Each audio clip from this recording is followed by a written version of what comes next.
Hi, friends. Welcome back. I have some exciting news to share with you today. Your opportunity to learn fertility awareness with me is here. Registration for Fertility Awareness Mastery Live is now open. We're starting in May. This is my 10-week group coaching program for women who want to balance hormones, boost progesterone, banish PMS, eliminate period pain, optimize fertility, all the things, and more. But what makes this unique is that we're doing it through the power of cycle charting. FAM Live teaches you to use the menstrual cycle as a vital sign.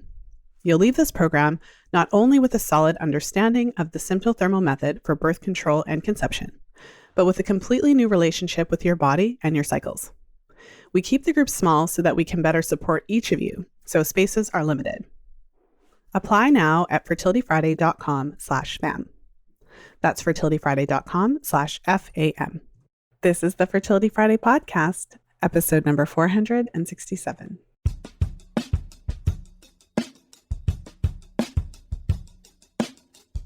Welcome to the Fertility Friday podcast, your source for information about the fertility awareness method and all things fertility. I'm your host, Lisa Hendrickson-Jack. I'm the author of The Fifth Vital Sign and the Fertility Awareness Mastery Charting Workbook.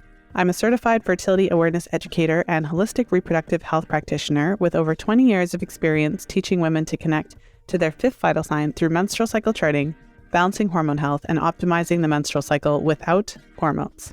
I have been consistently outspoken about hormonal birth control over the past 2 decades and its impact on fertility and overall health because you have the right to know how your body works and how artificial hormones disrupt that natural process. I teach women's health professionals how to utilize the menstrual cycle as a vital sign in their practices, and I host live coaching programs to help you achieve optimal fertility and health because it's important to have healthy menstrual cycles regardless of whether or not you want to have babies. I'm also a wife and mother of 2 beautiful boys and a brand new baby girl. This podcast is designed to empower you to take full control of your cycles, your fertility, and your overall health. And I'm so excited that you're here with me today.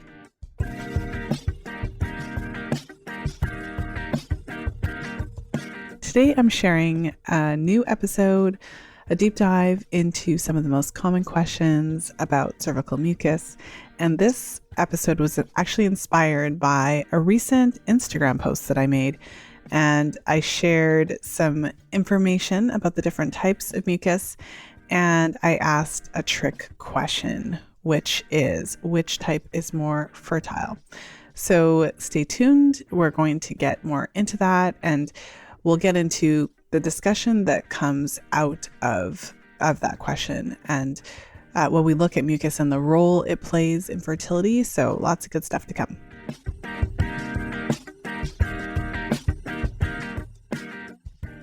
I think a good place to start is to define cervical mucus. Cervical mucus is essentially a liquid gel. It has a really high concentration of water, anywhere from 90 to 99% water. And if you've observed your mucus, if you have tracked your mucus, then you'll know that there's 2 broad types. There's the type that looks like creamy white hand lotion, and there's the type that looks like raw, clear, stretchy egg whites. And it can present very, very differently in different women in terms of the quality of what you see, how much you see, how frequently you see it, when you see it in your cycle, when you don't. So there's lots of variation in terms of what it looks like in real life. If you've consumed some of the most popular fertility awareness books, like Taking Charge of Your Fertility, or like my book, The Fifth Vital Sign, then you can get the impression that there's this very structured and specific way that mucus is supposed to show up in every situation. And so I have a lot of clients who will assume that, okay, so I'm supposed to have my period, and then I'm supposed to have dry days, and then I'm supposed to have the creamy stuff, which is supposed to then lead into the clear stretchy, and then I'm supposed to ovulate, and then I'm not supposed to see any. And of course, that is one of the optimal presentations of mucus. But when you're actually tracking in real life, it just is not always so neat and tidy. Real charts just don't look like that. So the question that I asked in my interesting post, I got a lot of interesting responses from that, are which type of mucus is more fertile than the other type? So we have the clear stretchy versus the lotiony. And I asked this for a reason. This was one of the very first lessons that I learned when I started taking fertility awareness training in my early 20s. So this goes way back. And the interesting thing is that when let's say you're using fertility awareness, actually it doesn't matter if you're using it to conceive or to avoid pregnancy. What I always say is we can't call your mucus before ovulation more or less fertile because you can't be more or less pregnant. You can only be pregnant or not. So in order to accurately define the fertile window, it's basically a yes or a no. It's, are you in the fertile window or not? And therefore mucus in the pre-ovulatory phase. So before ovulation, you've had your period, you start to see mucus. Regardless of whether it is clear and stretchy or whether it is cloudy and lotiony, it's just fertile. That's what it is. And that's helpful from a practical standpoint if you're trying to conceive or if you're trying to avoid pregnancy. And especially helpful if, let's say, your mucus isn't that abundant, or maybe it's not that optimal, or maybe you don't see a lot of the clear stretchy. Maybe you really predominantly are only seeing the lotiony. So it is really helpful from that respect, just to get clarity on that. And the natural question that comes out of that is, well, if you're saying that, because obviously you would assume that the clear stretchy is, quote, more fertile than the lotiony, right? Like, of course, that would make logical sense. So how do we talk about that? Then what is the point? If it's not, then what are we doing here? Well, the clear stretchy is optimal when you're trying to conceive because it is correlated with higher levels of estrogen, which can really help with timing. So in terms of timing and optimizing the timing, aiming for those days of clear stretchy in the greatest quantities is definitely optimal. But for the record, pregnancy can happen in any cycle with ovulation when sex happens up to 5 days before that ovulation date. And I've seen a lot of different charts over the years. I've seen a lot of things that if you are fairly new to fertility awareness, or even if you've been charting your cycles for a while, things that you would just think are impossible. I've seen a lot of things. So I've seen women conceive in cycles that we would call dry cycles. And a dry cycle just means that you ovulated, but you didn't actually see any mucus. So you didn't have any mucus that you could actually observe. If you were checking, those days were dry. That is something that happens for a specific reason. So when someone has a situation like that, typically maybe they just came off the pill recently and that has had a negative impact on their mucus. Maybe they are using antihistamines because they have allergies and that is known to dry up mucus. So, or maybe they have a history of cervical issues, cervical surgeries, if they've had like a Leeds procedure or something like that, conization, and that, for some women will have a negative impact on their cervical crypts and therefore they may not show as much mucus. So it's not normal just not to have any mucus, and there's always an explanation if that's the case. But the point is, although cervical mucus is really important for fertility, plays a key role, it is helpful to make this distinction between thinking that some mucus is, quote, more fertile than others. So getting into the weeds a little bit, but the bottom line is that if you're trying to conceive, mucus plays a really important role in timing as well as quality. And I think that we often get focused on just the quality aspect of it. So we want lots of clear stretchy. We want to have an abundant amount. We want to have many, many days of it. And if we don't have a whole lot of days, like even if you are seeing it for 3 to 4 days, but it's not 5 or 6, or if you see it only one time of the day, but not 2 or 3 times or more, you kind of get focused on that aspect of things. But from my perspective, from my standpoint, when I'm working with clients, what we really want to do is just let them know, like, okay, regardless of how much you see, if you see it and you're approaching ovulation, that is to tell you the timing. So regardless of how much you see, if you only saw it the once, don't really stress too much about all of those details. Just know that that is what corresponds to the correct timing. So what we have is kind of 2 distinct roles of mucus. One, obviously, is the timing. And then the other, when mucus isn't optimal, it can tell us a lot of information, whether it's about cervical health, hormone health, a variety of other potential issues. So there's two distinct aspects. There's the timing aspect and then the potential kind of health implications or fertility implications of not having that optimal mucus. But don't think that if you have a small amount, I've had clients who don't ever see the clear, stretchy, at least in that post-pill transition where they're not really seeing a whole lot. I've had clients who only are observing the creamy type mucus. I've had clients who really the only sign that they really have in the fertile window is that kind of sensation of lubrication when they're wiping, because they don't really see that kind of stretchy egg white stuff that they can actually stretch between their fingers because they're just not making that much of it. So I've seen a variety of kind of permutations of mucus. And the good news, again, is that pregnancy can happen in any cycle, as long as there's ovulation. And the other piece of good news is that your cervical mucus is one of the factors that contribute to your overall fertility. It's not the only factor. So if your partner has really good, healthy sperm and you're really healthy, even if the mucus isn't great, pregnancy can still happen. And for many women, it does. So it's helpful to also know that everything doesn't hinge on the mucus piece of it. Jumping into today's episode with some exciting news to share. I am beyond excited to offer the next round of Fertility Awareness Mastery live next month. We've been working behind the scenes to create an incredible experience for all of you. This is your opportunity to balance hormones, boost progesterone, banish PMS, eliminate period pain, optimize fertility, and so much more through the power of cycle charting. You'll leave this program not only with a solid understanding of the symptothermal method for birth control and conception, but with a completely new relationship with your body and your cycles. This program combines group coaching with individualized one-to-one support, giving you the support that you need to solve your period problems. I've been refining and improving this program for over 7 years. We've created an incredible experience that you won't get anywhere else. We keep the group small so we can better support each of you, so spaces are limited. Apply now at fertilityfriday.com/FAM. That's fertilityfriday.com/FAM. Now let's go ahead and jump back into today's episode.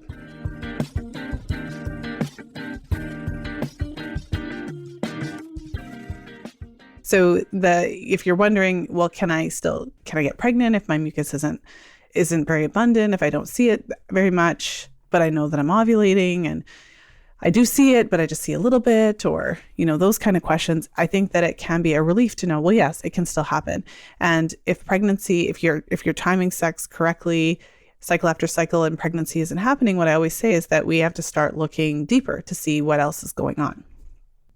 Now, when we get into the weeds with cervical fluid and we look at the different factors that can contribute to whether it's scant mucus production, low mucus production, no mucus production, there's a lot of different pieces of that. There's a lot of different information that we can gain. And I feel like this gets into the concept of the menstrual cycle as the fifth vital sign. Cervical mucus is really interesting because it can really tell us a lot about what's going on. So for example, if you have some level of this lotiony mucus every single day or most of the time, or if you notice that you didn't used to have so much of it, all this quote gunk in your underwear, for example, and all of a sudden now it's like there all the time, that very simply could be a sign even of an infection. Maybe you have a yeast infection, and maybe it's not full blown, so you didn't really think that it was yeast because it's not really itchy, but you're just noticing this increased amount of quote discharge that you're seeing.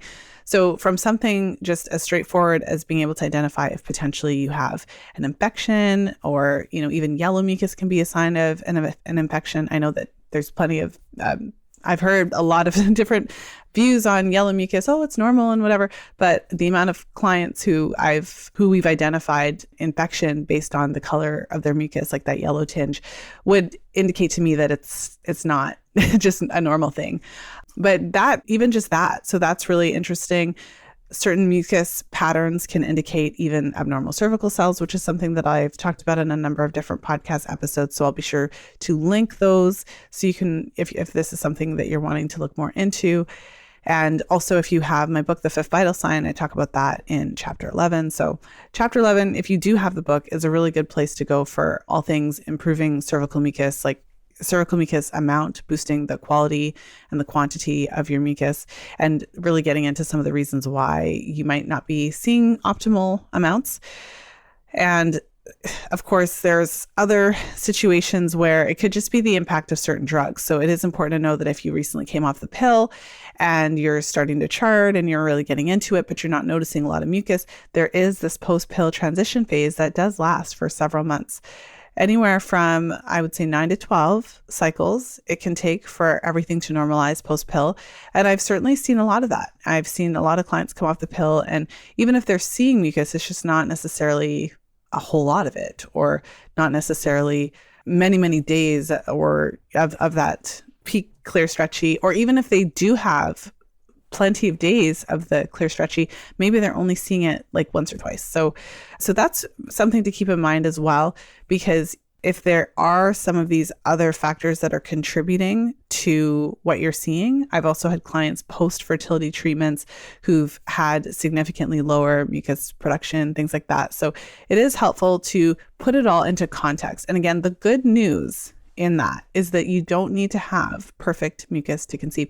Now, on the flip side, if you are using this method for birth control, it is equally important to be aware of what's going on with your mucus, because even if your mucus production is very scant or very low, pregnancy is still possible in any cycle with ovulation if you have unprotected sex within 5 days of that ovulation day. So it is entirely possible to get pregnant if you have sex during those days leading up to ovulation, even if you don't have very much mucus, even if you only have the lotiony type mucus, even if you only have a little tiny bit that you saw that one time, or even if it's totally dry. Let's say you came off the pill and you've got, I don't want to make it sound like everyone who comes off the pill has no mucus, because that's not true.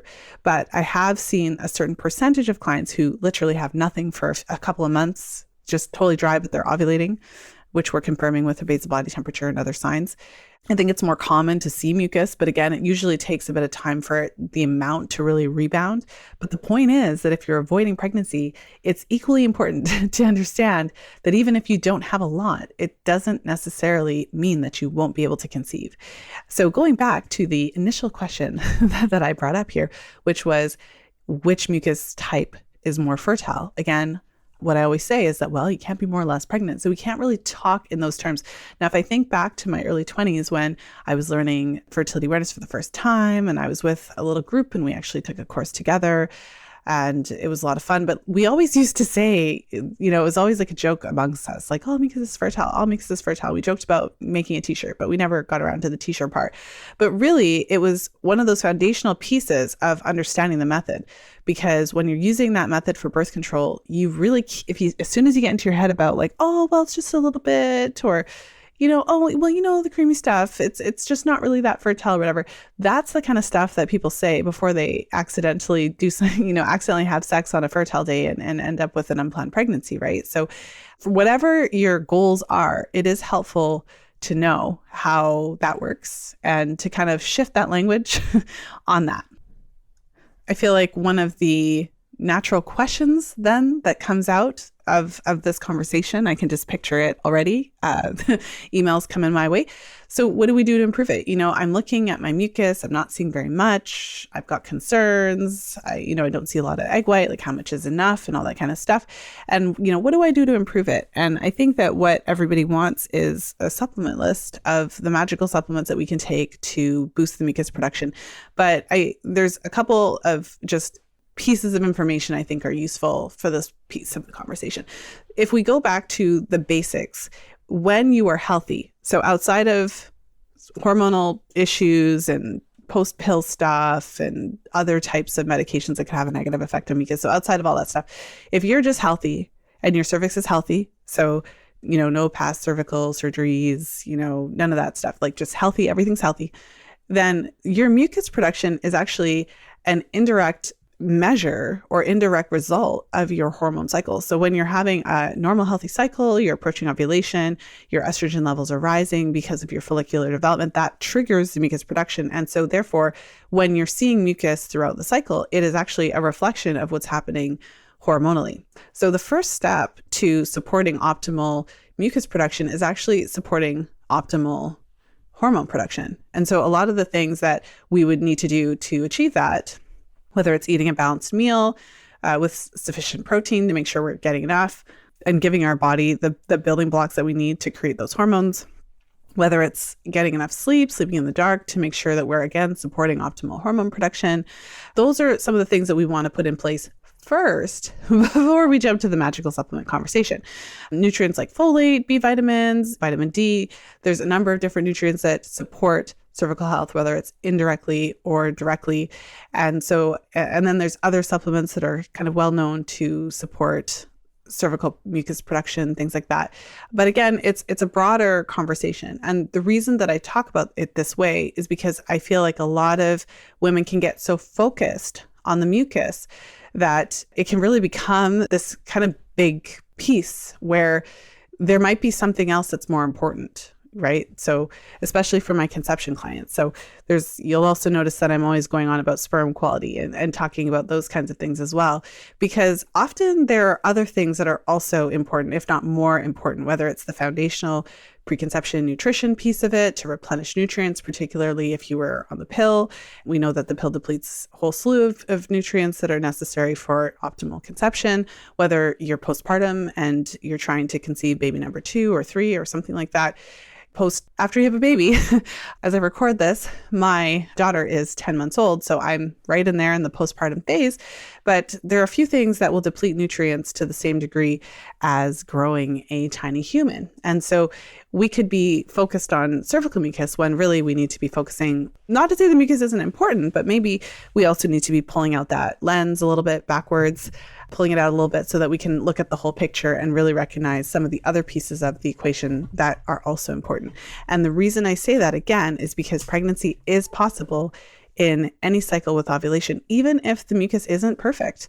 And the mucus, again, is a factor, but it's not the only factor. So hopefully that is at least the takeaway from today's episode. Now, when it comes to cervical mucus, we can really get into those weeds. And if you're wanting the answers, all the answers, like if you're looking at your mucus observations, your charts, and you're wanting to understand, like, how do I check, like all of the weeds, like, how do I check for it? How do I know internal or external, paper wiping, or like, how do we do this? What does this color mean? What is, if it looks like this, what does that mean? And I saw mucus after ovulation. Like, if you want to really, really getting into the weeds, those questions are all very, very specific to your situation. And there's no way to create a podcast episode that actually answers every single question related to your specific situation. So for those of you who are wanting to go into the weeds and really wanting to get to the point where you can master this conversation and feel really comfortable with basically anything that you observe, you know what it means, and you know how it affects your fertility, you know how it affects your use of the fertility awareness method specifically, you know how to identify which days are fertile and not, how the rules apply, and all of those things, even in situations that the books didn't prepare you for. That's where my fertility awareness programs come in. So if you're listening to this in real time, you still have a bit of time to join us in my upcoming Fam Live program. We're starting in May of 2023. So if you're listening in real time, make sure to head over to fertilityfriday.com/FAM. That's fertilityfriday.com/FAM for your opportunity to jump into the weeds with me and get to the bottom of all of your cervical mucus questions. So I look forward to see you there. If you found today's episode helpful, the share link is fertilityfriday.com/467 if you can think of someone who needed to hear this episode today. And I hope that you enjoy your week, your weekend, whenever you're tuning into the show. And of course, as always, until next time, be well and happy charting.